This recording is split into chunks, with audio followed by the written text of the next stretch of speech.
Hey everyone, this is Michael again, and welcome to the Smackdown and AEW Rampage review. Smackdown tonight was from the Capital One Arena in Washington, D.C., while Rampage was also live tonight, and it was from the Cow Palace in San Francisco, California. Smackdown tonight was a very good show. Really enjoyed Smackdown tonight. We got stories on the show tonight. We got the face-to-face between the Tribal Chief, Roman Reigns, and CODY RHODES, which felt very WrestleMania-y, in my opinion. And then we also had Rhea Ripley versus Liv Morgan, Dominik Mysterio versus Santos Escobar, Shayna Baszler versus Tegan Knox. And the main event, it was Sikoa versus Sami Zayn. But overall, Smackdown tonight, very good show, awesome show it was. But anyways, let's jump right into the review. Smackdown opened up tonight with the Bloodline. Roman Reigns, Paul Heyman, Jimmy Uso, and Sikoa. No Jey Uso tonight. Jey Uso wasn't on the show. So they all end up walking down to the ring. And Roman got on the mic. He ended up telling Washington, D.C. to acknowledge him. So then Cody's music ended up hitting. Out came CODY RHODES. And we got the face-to-face right here between the Tribal Chief and Cody. Fans were chanting Cody. And Cody ended up saying that he doesn't see any reason for his compatriots to be there unless Roman feels like he needs them there with him. So Reigns ended up laughing. He ended up telling Paul Heyman, the wise man, to leave him and Cody, and that Sikoa and Jimmy must go too with him. So we have Paul Heyman, Sikoa, and Jimmy Uso. All three guys left the ring. So of course it was just a one-on-one, face-to-face between the Tribal Chief and Cody. So Roman ended up asking Cody if that makes him more comfortable. Roman ended up saying that he might not like it, but he will do it anyways. So we had Roman end up throwing both of the title belts onto the mat between himself and Cody. So Roman ended up asking Cody what he wants to talk about. Cody ended up telling Roman, fair enough, let's talk about him. So Cody ended up saying, 950 days, Roman has been their undisputed WWE Universal Champion. He ended up saying, no need to print the legend. The reality has become legendary enough. So Cody ended up congratulating Roman. He ended up telling Roman that for some, he has become this impossible mountain to climb. So Cody ended up saying that he can't be more than Randy's understudy, and he won't survive Stardust. 10,000 people will not buy tickets to his and his buddy's indie show. So he ended up saying for everyone else, Roman might be impossible, but not him. And of course, with the indie show, Cody was mentioned, of course, AEW, All Out. So that was mentioned here. So Cody ended up saying for everyone else, Roman might be impossible, but not for him. So the fans started chanting for Cody. Roman started laughing. He ended up saying to Cody that was good. Like he has been rehearsing that all week. So Roman ended up telling Cody that was flawless. So Roman then pointed to one of the belts. He ended up asking Cody if he ever won that one. So Roman ended up asking Cody if he has ever competed for one of them. Roman then ended up asking Cody if he has ever been in the main event of WrestleMania before, to which Roman ended up saying that he has done all of that, meaning that he is the most experienced main eventer of all time. You know what I'm saying? But the kicker is that he has been groomed since he was a little boy, not only by his dad, but by his father too. So Roman ended up saying that he wants to talk about Cody's dad, Dusty. Roman ended up saying that he has too much love and respect for his dad to degrade him, and they spent a lot of time together. And Roman ended up trying to impersonate Dusty at the fans started clapping. Roman ended up saying that they would talk for hours about everything, and it was a lot about right now, his life. He ended up saying that he would talk about being the guy, the face of the company. He ended up saying that Dusty called it all before. He ended up saying that Dusty was the best. Roman ended up saying that Dusty never spoke about Cody, not in front of him. Maybe in front of Seth Rollins or Kevin Owens or Becky Lynch, but not in front of Cody. So Roman ended up saying that this is a lot, but he wishes Dusty was here right now. Roman then ended up saying that he knows Cody misses him, and that he misses him too.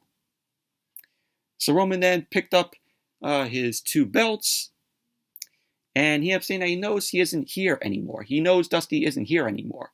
But to know this, he ended up saying that if there's anything he didn't teach Cody, Roman will. So Roman then extended his hand for a handshake to Cody. Cody then looked at Roman. He ended up telling Roman that he is not even playing on the same field. Cody then ended up saying that this is not chess, and that Roman didn't send Paul Heyman to Raw to get inside his head. He ended up saying that he sent Paul Heyman to relay and convey the real-life situation, and that he sent Paul Heyman to tell him the truth. Cody ended up saying that if that is the truth, then Roman is the son he always wanted, and that changes everything. So he ended up saying that it's not just a dream, or a want, or a desire, or some story that needs to be finished, and that this becomes a necessity. Cody ended up saying that the only way he can exist is by beating Roman at WrestleMania. So Cody then told Roman, may the better man win. And so both Roman and Cody end up shaking hands, and then Roman ended up walking off, and that was how the segment ended. But overall, this was a very good segment. Really enjoyed this between Roman and Cody. Felt, hype going into their match at WrestleMania. And the only thing that I didn't like about this was they keep mentioning Dusty, Dusty, Dusty. It's not about Dusty. It's about Cody. It's about Cody hopefully beating Roman and winning the undisputed WWE Universal Championship. So that's what it's all about. It's not about Dusty. It's about Cody. So they need to stop making this about Dusty. It's about Cody trying to beat Roman at WrestleMania and taking the belts from Roman and breaking Roman's undefeated streak that he has for 2 years already.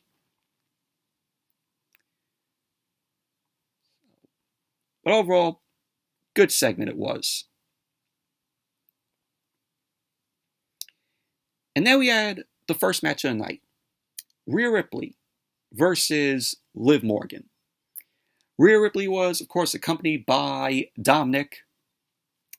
And this was a okay women's match here. The crowd was surprisingly into this match.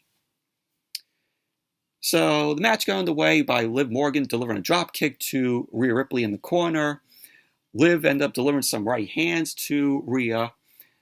Liv ended up going for a jumping DDT. Rhea ended up catching Liv and dropped Liv face first onto the mat. So Rhea then delivered a run knee to Liv's face. She delivered some right hands as she ended up throwing Liv in the corner. Rhea then ended up trying to go for a spear, but Liv ended up moving out of the way. Liv came back, delivered a running knee to Rhea. Liv climbed up to the second rope, and she delivered a drop kick onto Rhea, to which Rhea ended up falling to the outside. Liv then went to the ropes. She ended up going for a suicide dive. Rhea Ripley moved out of the way, and Liv went face first down on the floor. So then, as SmackDown came back from the commercial, Liv delivered a meteor off the second rope onto Rhea. She ended up going for the cover. Rhea kicked out. Liv ended up going for the Oblivion, but she was caught by Rhea. So Rhea ended up going for the Riptide. Liv ended up landing on her feet. She delivered a kick to the side of Rhea's head. Liv climbed up to the top rope, and she ended up jumping off, but Rhea ended up slamming Liv onto the mat. Rhea then ended up hitting Liv with the Riptide, and she locked in a inverted cloverleaf on Liv. Liv ended up tapping out. So there you go. Rhea Ripley ended up winning the match. Overall, like I said, this was an okay women's match. The crowd was really into it, which I was surprised by. But knew Rhea Ripley was going to win the match. And it proves that Rhea should be SmackDown Women's Champion at WrestleMania. Have Rhea Ripley defeat Charlotte, take the title off of Charlotte, please, and she could be a good SmackDown Women's Champion. And then we had the Bloodline. The Bloodline was backstage.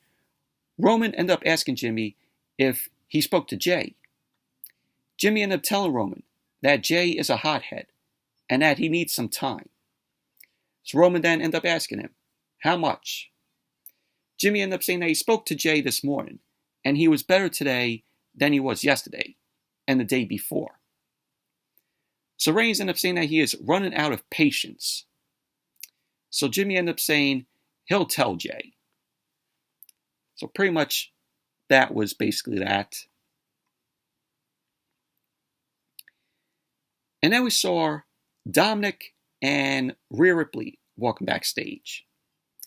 And both of them bumped into Santos Escobar. Santos Escobar ended up telling Dominik that Ray should have punched him in the face last week. But he knows that he couldn't. So Santos ended up saying that he can.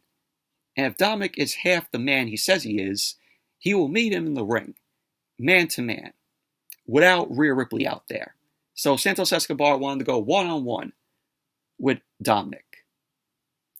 So Santos ended up looking at Rhea Ripley, and he blew a kiss at her, and pretty much that was basically that. And then when SmackDown came back from the commercial, we had Santos Escobar versus Dominik Mysterio. Santos Escobar came out. He walked down to the ring with Ray's mask. He ended up placing Ray's mask on the top of the ring post. And so then Dominik ended up coming out, of course, being accompanied by Rhea Ripley. So Rhea Ripley didn't even stay in the back because Santos ended up saying that he wanted to face Dominik just man to man without Rhea Ripley. But Dominik had Rhea Ripley end up coming out there. So the match got underway. Dominik delivered a drop kick to Santos Escobar, followed by a headlock. Santos then ended up throwing Dominik to the ropes, and he ended up hitting a drop kick to Dominik. So Santos delivered forearms to Dom's face. He grabbed Dom by the head, and he made Dom look at his father's mask, at Ray's mask.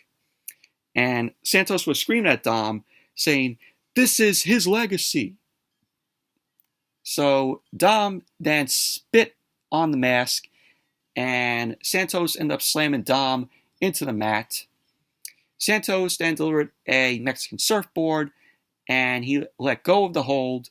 Dominik ended up grabbing Santos and ended up pushing him onto the middle turnbuckle, to which Santos ended up rolling to the outside. Dominik then delivered a splash over the top rope onto Santos, and then SmackDown went to commercial. Then when SmackDown came back from the commercial, Dom ended up delivering a clothesline onto Escobar. Dom then threw Escobar into the corner, and he got Escobar to look at Ray's mask. Dom ended up telling them to respect him. Dom then ran to the ropes, but Escobar delivered a flying forearm. So Escobar then delivered a clothesline to Dom, which was followed by a leg drop. Escobar ended up going for the cover, and Dom kicked out. Escobar ended up running to the ropes, as did Dom, and they collided in the middle of the ring, both of them.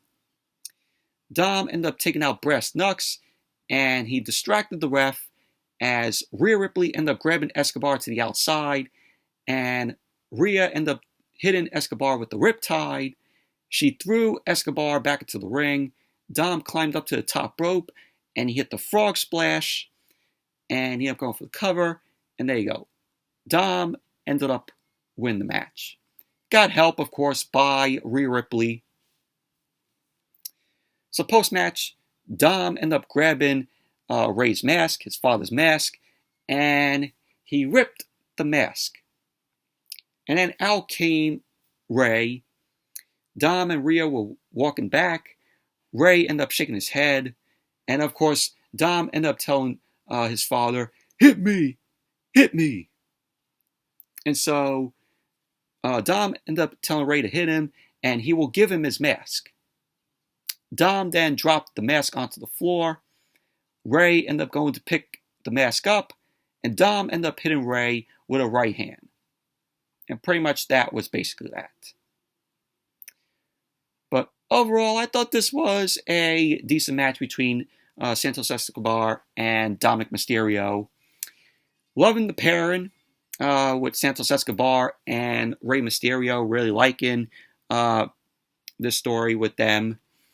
And looks like we're going to be getting Rey Mysterio versus Dominik, father versus son, at WrestleMania. And then as SmackDown came back from the commercial, we had Drew McIntyre end up coming out. McIntyre walked down to the ring. He got on the mic. He kept saying that it's 4 weeks until WrestleMania. And he still doesn't have a match. You know, McIntyre doesn't even have a match for WrestleMania. But McIntyre ended up saying that they can remedy that right now. He ended up saying that there is someone he wants to beat up. So McIntyre ended up looking at the camera, and he ended up saying, "Gunther, I am calling you out." So Gunther didn't come out. Out came Sheamus. Sheamus got on the mic. He ended up asking McIntyre, what is he doing? Is he going to go behind his back? McIntyre then said to Sheamus, "This is nothing personal." So Sheamus ended up saying, "Oh, it is personal. And now you should know how much the Intercontinental Championship means to him."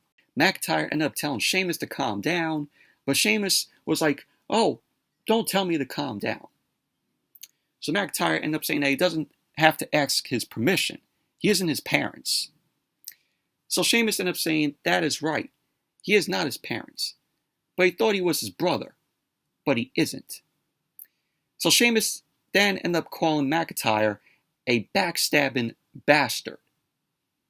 And then McIntyre ended up saying to Sheamus, "Friends tell the truth." So McIntyre ended up saying to Sheamus that he had his chance and lost twice.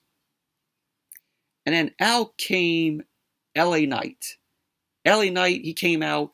The crowd was over for him. And LA Knight got on the mic. He was like, "Let me talk to you." He kept saying someone is talking about the Intercontinental Championship. And they got to be talking about LA Knight, yeah. So he kept saying, meanwhile, McIntyre and Sheamus kept getting handed every opportunity and kept crying. So LA Knight ended up saying that you can't have an LA WrestleMania without him. So out came the New Day. Out came Kofi Kingston and Xavier Woods. So they end up saying that they are out here to apologize on behalf of LA Knight. Kofi ended up saying because of the past 2 weeks, he comes out crying, saying you can't have a WrestleMania in LA without him, without LA Knight. So they end up saying that it's sad. So New Day got into the ring. Xavier Woods ended up saying that LA Knight wants to have a match at WrestleMania. But as of late, he can't even win a match on SmackDown. So then out came Karrion Kross. Karrion Kross came out along with his wife Scarlett. So then LA Knight attacked Kofi from behind. LA Knight then grabbed Xavier Woods, threw him to the outside. Knight ended up turning around. Sheamus then clotheslined him to the outside of the ring. Sheamus turned around and McIntyre was in his face. McIntyre then backed up and he had run and landed the senton onto New Day and LA Knight. Karrion Kross then grabbed Sheamus and threw him shoulder first into the ring post, and pretty much that was basically that. But this all sets up a Fatal 5-Way match next week on SmackDown. It's going to be a Fatal 5-Way Intercontinental Championship qualifying match where the winner will get to face Gunther for the Intercontinental Championship. So, but pretty much that was that. And then we had Shayna Baszler versus Tegan Nox. Shayna Baszler was accompanied by Ronda Rousey, and Natalya accompanied Tegan Nox. And this was just a quick match here. Nothing great here. Match got underway. We had Tegan Nox delivering a drop kick to Shayna Baszler, which was followed up by a kick to Shayna Baszler's face. Tegan Nox then delivered a kick to Baszler's head. She ended up going for a knee to Baszler's face, but Baszler ended up slamming Nox onto the mat. Baszler ended up stomping on Tegan Nox's arm. Baszler delivered some kicks onto Tegan Nox's right arm. And at the end of the match, we had Shayna Baszler locking an armbar on Tegan Nox. Tegan Nox tapped out. So there you go. Shayna Baszler ended up winning the match. Overall, quick match. Nothing great. Nothing special here. And then we had Kayla Braxton. Kayla Braxton was backstage with Gunther and Giovanni Vinci and Ludwig Kaiser. So Gunther ended up telling Kayla Braxton that it's a disgrace that a man like him is kept waiting. He ended up saying they are 1 month out, and Adam Pearce has yet to announce his opponent for WrestleMania. Gunther ended up saying that the only thing he is concerned about is not having a worthy opponent to battle at WrestleMania. So, pretty much that was that. And then we have Bobby Lashley. Bobby Lashley was on SmackDown tonight. He came to the ring. Bobby Lashley got on the mic. He ended up saying for the last 2 weeks, Bray Wyatt has been telling him to run. But Lashley ended up saying that he doesn't run from anyone. He ended up saying, and since that didn't work, Bray starts to play his little kid games. Lashley ended up saying that it was a little comical, but for him, that's a sign of weakness. So Bobby Lashley ended up saying that if you have a problem with someone, you come out and see them in their face. He ended up saying since Bray Wyatt isn't man enough to do that, he came to SmackDown to see him. So Bobby Lashley ended up telling Bray Wyatt if he is man enough to come see him. So then we got music playing. We got cryptic music playing as Bobby Lashley looked at the Titantron. And then suddenly, Uncle Howdy ended up attacking Bobby Lashley from behind. Uncle Howdy then ended up running to the ropes, and Lashley ended up catching Uncle Howdy, slammed him onto the mat. Lashley was going for a spear, and the lights went out in the arena. The lights came back on. Uncle Howdy, nowhere to be found, disappeared, and Bobby Lashley was just standing alone in the ring, and pretty much that was that. This was awful. This was a waste of time. Bobby Lashley versus Bray Wyatt at WrestleMania is going to be a bathroom break, along with Omos versus Brock Lesnar. It's like they don't know where to go with Bray Wyatt. You know, Bray returned 6 months ago, and all this time that he is back, he only has wrestled once. And that was the pitch black match against LA Knight at the Royal Rumble. Still no reveal of who Uncle Howdy is, and we're getting Bray Wyatt versus Bobby Lashley at WrestleMania. That'll be your bathroom break match, along with Omos versus Brock Lesnar. Why are we in this on the WrestleMania card? There's no story between Bobby Lashley and Bray Wyatt. Absolute waste this is.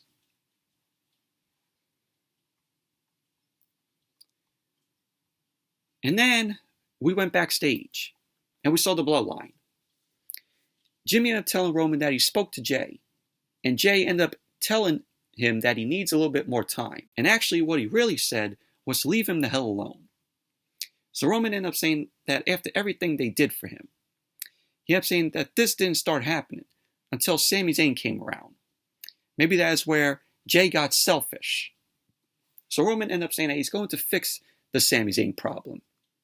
He ended up telling Jimmy that he wants him out there with Sikoa and to get rid of Sami. He ended up telling Jimmy that if he gets rid of Sami, Jay will come home. Jimmy ended up saying that he got him. Roman then ended up telling him to do it for the bloodline, for their family. So Paul Heyman ended up telling Roman that was wonderful. But Roman was not happy. Roman ended up saying that Jay has 1 week. He has next week. And that if he is not back in the bloodline next week, Roman is not going to blame Sami Zayn. He is going to blame Jimmy. So pretty much that was basically that. So we're seeing little cracks in the bloodline here. Main event. Sikoa versus Sami Zayn. Sikoa was accompanied by, of course, Jimmy. Congrats to Sikoa. He got married this week. So great for him. Awesome for Sikoa. But this was a good match. Sikoa was in the ring. Sami Zayn came out. The crowd was singing along to his theme music. So he ran to the ring. And the match didn't get underway. The bell didn't ring because they started fighting. And Jimmy ended up coming in as Sami Zayn ended up throwing him to the outside. Sikoa ended up running towards Sami. Sami lowered the top rope. And Sikoa went to the outside. Sikoa got back to the ring. And the match was underway. The bell ended up ringing. Sikoa delivered an elbow to Sami Zayn's face. Solo then ended up throwing Sami into the ropes, but Sami ended up coming back, delivered a clothesline, and he clotheslined Sikoa over the top rope to the outside.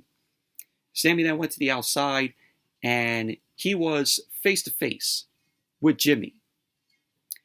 So Sami then turned around, and Sikoa delivered a splash. Sikoa ended up throwing Sami into the ring post, and then he threw Sami into the timekeeper's area, and then Smackdown went to commercial. Then when Smackdown came back from the commercial, Sikoa was in control of the match. He delivered a headbutt onto Sami. He threw Sami to the ropes, but Sami ended up coming back, and he delivered a clothesline to Sikoa. Sami then delivered a right hand to Sikoa. So Sami then ran toward the ropes, but Sikoa ended up dropping Sami Zayn with a Samoan drop. So Sami was in the corner. Solo then ended up running towards Sami, and he slammed into him.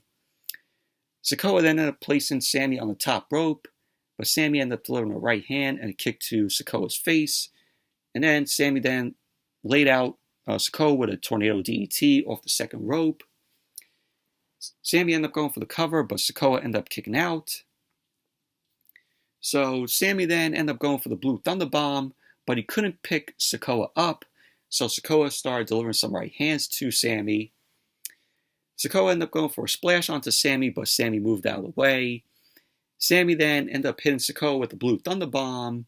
He ended up going for the cover, and Sikoa ended up kicking out. Sami then ended up going for the Haluva kick, but Jimmy moved Sikoa out of the way. Sikoa then ended up hitting Sami with the Samoan Spike. And so Sikoa ended up going for the cover. And there you go. So Sikoa ended up winning the match. Post-match, Jimmy and Sikoa delivered some right hands to Sami. And then Sikoa ended up grabbing a chair from the outside. Jimmy started delivering some right hands onto Sami in the corner. Jimmy then delivered a kick to Sami's face. So Jimmy ended up placing Sami's head in between the chair. Sikoa was about to run at Sami, but Jimmy ended up stopping him. Jimmy ended up telling Sikoa that he wants to do it. Sami then got up. He threw the chair onto Sikoa. Sami then ended up hitting Jimmy with the haluva kick. Sami then grabbed the chair as Sikoa ended up getting back up. He threw the chair onto Sikoa, and Sami then left the ring. Jimmy and Sikoa ended up staying in the ring as Sami ended up jumping over the barricade, and he was in the crowd. And he was looking at Jimmy and Sikoa from there. And then we went backstage to Roman Reigns and Paul Heyman, watching what was going on. And Roman was not too pleased about what he saw. And that was how SmackDown went off the air. Overall, very good main event match between Sikoa and Sami Zayn. Like I said, we're starting to see little cracks in the bloodline here. But overall, SmackDown, very good show tonight. Awesome show. Good storytelling here. And, I love the face-to-face between Roman and Cody. And they just need to lay off, mention, Dusty. And like I said earlier, it's not about Dusty. It's about Cody. Minus all that and just focus on Cody. Just minus Dusty out of this. I know Cody, wants to do it for Dusty. He wants to beat Roman and be the new undisputed WWE Universal Champion. Who knows? Cody could take down, Roman, hopefully at WrestleMania. But good SmackDown it was. Moving on to AEW Rampage, which Rampage was live from the Cow Palace in San Francisco. And, Rampage, when it's live, it's interesting because the crowd is hot than, when Rampage is taped, because it's taped after they do Dynamite. And what I heard was many people that attend, live Dynamite, whenever they tape Rampage, I heard people end up leaving after Dynamite. They don't stay for Rampage because, they tape AEW Dark, and then it's Dynamite for 2 hours, and then Rampage after that. But you could tell when Rampage is live how the audience, how the crowd is. And hopefully Tony Khan, could make Rampage live every week. And Rampage needs to go 2 hours. And hopefully Tony Khan could see that he could have something with Rampage if it's live every week and it goes 2 hours. Rampage could be treated as the B show. It could be their SmackDown, because Dynamite is their A show. That's basically Raw. So hopefully Tony Khan ends up doing that. Extends Rampage to 2 hours live. So the crowd brings more energy to the show when it's live. But Rampage was a decent show tonight. We had the Blackpool Combat Club, Claudio Castagnoli and Will Yuta take on Aussie Open, Top Flight, and Dark Order in a 4-way match. We had Riho versus Emi Sakura, teacher versus student. We have Powerhouse Hobbs versus Serpentico, Sir Jabaco. And the main event, we had Dustin Rhodes and Keith Lee versus Parker Boudreaux and Swerve Strickland. But like I said, decent Rampage it was. It was live. Revolution is this Sunday, and the build to Revolution has just been awful, in my opinion, but hopefully the show delivers Sunday night. But like I said in my Dynamite review, the only match that stands out of Revolution is MJF and Bryan Danielson. Everything else, is good, but it's not as hyped as MJF and Bryan Danielson. Rampage opened up tonight with the four-way match. We had Alex Reynolds and John Silver of the Dark Order versus Top Flight, Dante and Darius Martin versus the Blackpool Combat Club, Claudio Castagnoli and Wheeler Yuta versus Aussie Open. And this was a fun four-way match. We had Top Flight and Aussie Open already in the ring.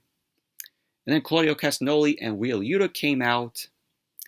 And they got attacked from behind by John Silver and Alex Reynolds. So Top Flight and Aussie Open, they both end up coming out. The match ended up starting. And we saw the Kingdom out at ringside. The Kingdom, of course, is Mike Bennett and Matt Taven and Maria Kanellis. So Mark Davis ended up hitting Dante Martin with a senton. Aussie Open attempted to double team on Top Flight, and Top Flight ended up coming back with some double drop kicks on Aussie Open. Top Flight continued their offense on Aussie Open. Alex Reynolds ended up taking in. He took out Aussie Open. So we had Aussie Open end up recovering, and they double teamed Alex Reynolds. So Claudio was then tagged in. He tossed out Alex Reynolds. Reynolds came back in, tagged in John Silver. He went right after Claudio. And Claudio ended up taking John Silver to the turnbuckles, but he ended up going to the outside and took out both Aussie Open and Top Flight. John Silver ended up going up to the top, and he ended up flying from the top, but he got caught by Claudio Castagnoli. Alex Reynolds was tagged in. Yuta was then tagged in. And so Reynolds and Yuta ended up going at it. And we had Yuta end up taking out Reynolds from behind with an elbow. Claudio and Yuta end up double teaming on Alex Reynolds.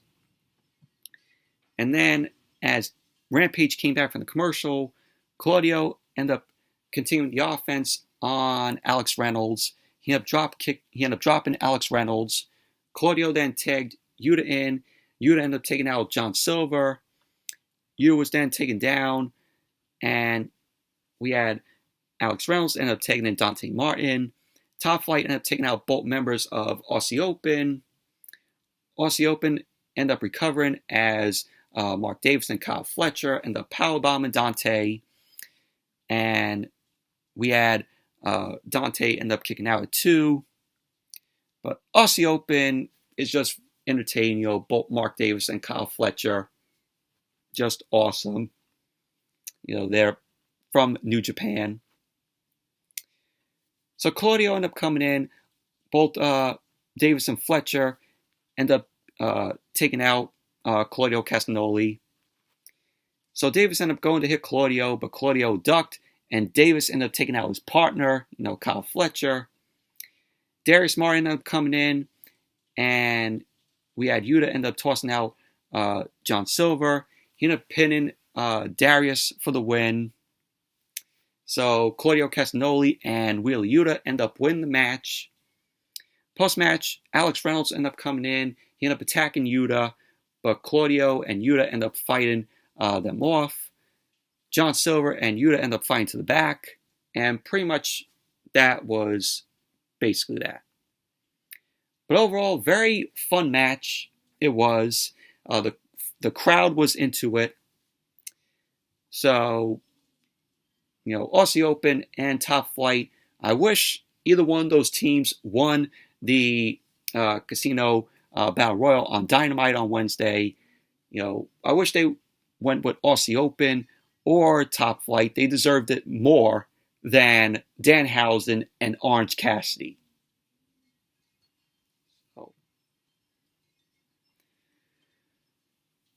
So then, as Rampage came back from the commercial, we had a vignette with Jungle Boy. He was holding a shovel. He ended up saying that he will put Christian Cage in the ground at Revolution. So this is going to end it, hopefully at Revolution, between Jungle Boy and Christian Cage. Jungle Boy was like, oh, since you're so obsessed with my dad, you could say hi to him down there. So,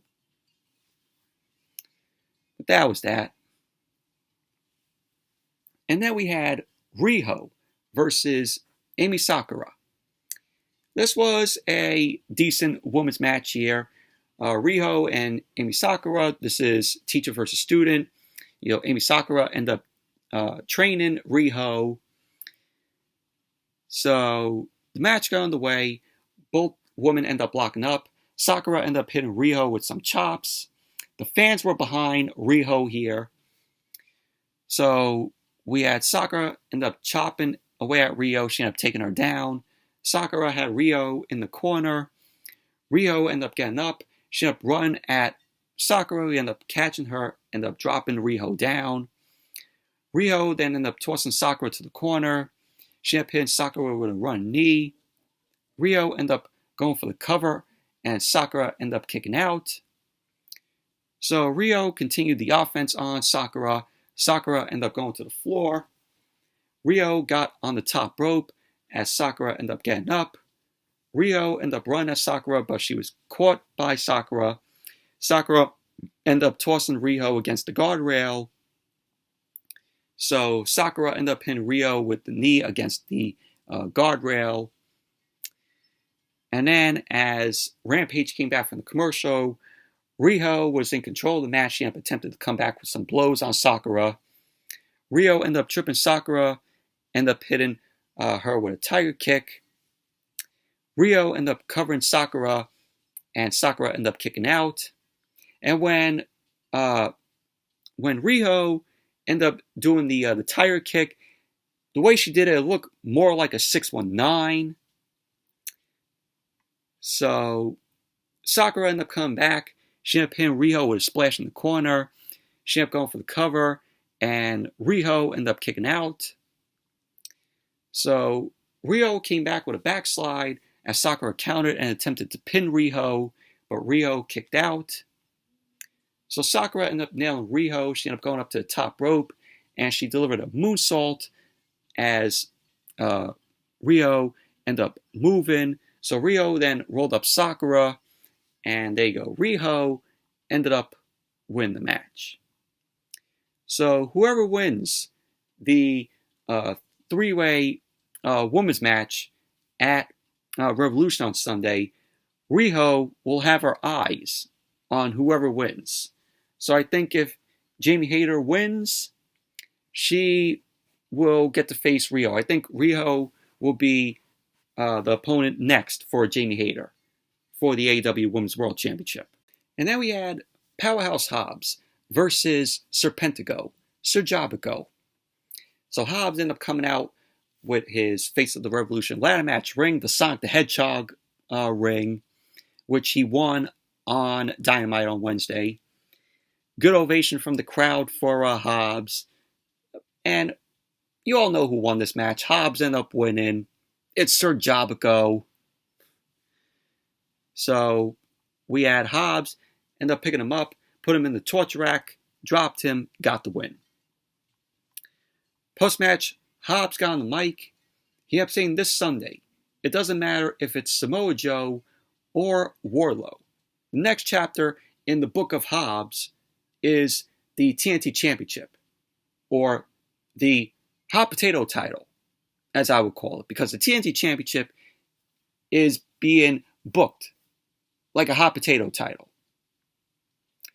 I have to say, Revolution on Sunday, I think Samoa Joe is still going to walk out the TNT champion, and then it's going to be Samoa Joe versus Hobbs, and Hobbs will probably defeat Samoa Joe, and then Hobbs will be the TNT championship. So it's going to be a hot potato title again. Like the TNT championship is already booked like a hot potato title. So then we went backstage, and Renee Paquette was interviewing Konosuke Takeshita. Takeshita was talking about him needing to go back to Japan. So Don Callis ended up coming in. Don Callis ended up telling Takeshita that he needs something. Callis ended up asking Takeshita to think about it. And if he can't do anything for Takeshita, then he will drive him to the airport himself. So pretty much that was basically that. So, maybe We might see Don Callis, accompanying Takeshita. Maybe. So, we'll see how that goes. And then we had Mark Briscoe. Mark Briscoe was backstage. He was talking about the Tag Team Battle Royal. Briscoe ended up talking about Jay not being in the match, and that he remembered that Jay is upstairs with the Lord. So he ended up saying that he sees Mark Sterling.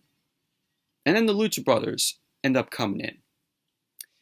So we have a tag team match booked for Revolution 0 Hour.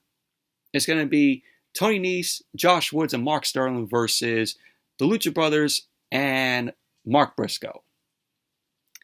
So that's basically the match that we're going to get on Revolution 0 Hour. So that was that. Main event. Dustin Rhodes and Keith Lee versus Swerve Strickland and Parker Boudreaux of the Mogul affiliates. No Stokely Hathaway, no Trench, the guy with all the tattoos on his face. So, but this was a good match here. So we had Swerve and Parker Boudreaux. They ended up coming out first. And then Dustin ended up coming out. And then Keith Lee. Keith Lee came out. He was shown wearing a cape. And the fans were behind Keith Lee and Dustin here. So Keith Lee and Dustin were attacked from behind by Swerve and Parker Boudreaux. So Parker Boudreaux and Keith Lee started off the match. So Parker Boudreaux was on the offense on Keith Lee. Keith Lee then made the tag to Dustin. Dustin ended up hitting Parker with some punches to his face. Parker ended up coming back. He ended up saying that he wants more of Dustin. He then took out Dustin with a short arm lariat. We had Keith Lee end up picking up Swerve by one arm. He ended up dropping Swerve as the fans were chanting his name, were chanting Keith Lee's name. So both men were on the top, and Parker Boudreaux ended up hitting Keith Lee from behind. Dustin ended up coming in. He took out Swerve. Boudreaux then ended up holding Keith Lee as Swerve was able to recover. He flew off the ropes, ended up hitting Dustin with a crossbody. Swerve then climbed to the ropes. He ended up hitting Keith Lee from the top. He ended up going for the cover, but Swerve ended up kicking out. So at the end of the match, Keith Lee ended up picking up Parker Boudreaux. He slammed him with the Big Bang Catastrophe. So he ended up going for the cover. And there you go. Dustin Rhodes and Keith Lee ended up winning the match. Post-match, we had, the commentary team. We had Jericho and Jim Ross and Excalibur. They ended up going over the Revolution card. So Ricky Starks ended up coming from behind the curtain. And he attacked Jericho. So Starks and Jericho ended up brawling on the entrance way. And so officials ended up coming out. They attempted to break up the brawl between Starks and Jericho. And that was how Rampage went off the air. Overall, it was a good main event between Dustin Rhodes, Keith Lee, and Swerve Strickland, Parker Boudreaux. And hopefully Revolution will be a good show on Sunday. Looking forward to it. But Rampage, decent show tonight. But anyways, that's it for the review of SmackDown and AEW Rampage. Thank you all for watching. Hope you all enjoyed this review. Give the video a thumbs up, comment, subscribe, and I'll see you all later.